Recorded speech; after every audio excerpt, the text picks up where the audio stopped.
June 6, 1944. The U.S. would partake in the largest amphibian assault ever, a charge directly into occupied France.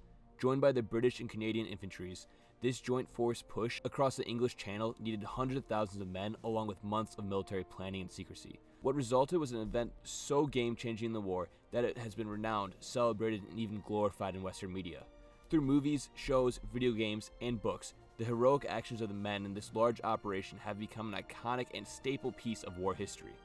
The 101st Airborne, deployed the night prior, has especially received both praise and recognition for their actions during D-Day. Today, we cover an Airsoft-style kit of what would be seen in use by such men over a little more than 80 years ago.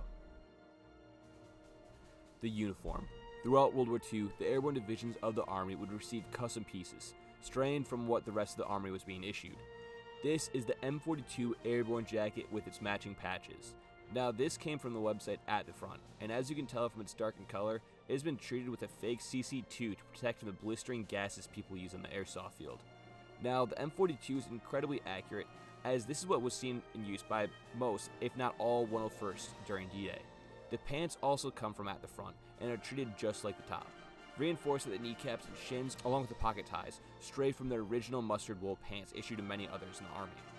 Once again, an iconic piece of the kit, the helmet. While still using the standard shell that was used throughout all of World War II by the US, the liner and additional chin strap separates this M1 and makes it a distinguished piece of the 101st. With the added paint and scrim, this helmet really gets the iconic 101st look from Band of Brothers. Now, I purchased this complete replica from At the Front and honestly could not be happier with it. Moving to the field gear. This is where this loadout could 100% improve. Before even starting to cover it, I want to admit that I filmed this video about 2 years ago and honestly put this together poorly. You will notice that with the sagging pouches and even the socks as filler for where clips for my M1 Garand should go.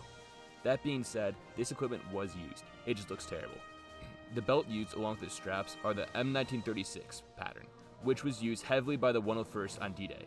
On the front of the belt, we have the Airborne First Aid Kit, which is tied into the straps, and for the ammunition, we have the Airborne Riggers pouches that can fit both M1 Garand clips or M1 carbine magazines. Moving to the back of the gear, we have the bandage pouch, the M1936 haversack, and a canteen, all in OD3.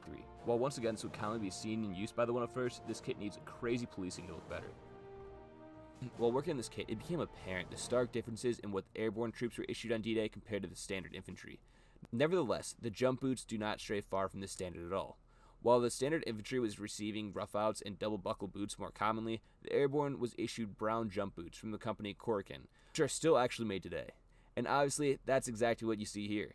While not being the most comfortable boot when compared to their modern counterparts, they do really add to the iconic paratrooper look. Now, attached to the jump boots, we have both the number 75 Hawkins graded and the fighting knife on the other side. While honestly a bit cumbersome, it does look pretty cool. Now, to address the elephant in the room. Chances are you've already commented and likely clicked off due to this disgusting inaccuracy. That would be the bar. So, if you haven't commented, the 101st never used the bar, you'd actually be surprised. I have a few photos of showing that they actually did during training.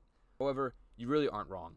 Sadly, when recording this, I had yet to actually purchase an M1 Garand or even an M1 carbine, so this was the closest World War II rifle we had, besides like a Kar 98. So that's honestly the real reason behind this farb choice.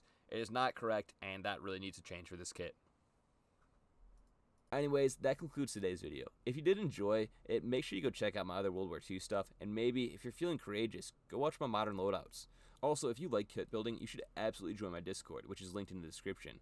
Anyways, I hope to see you guys in the next one. Peace.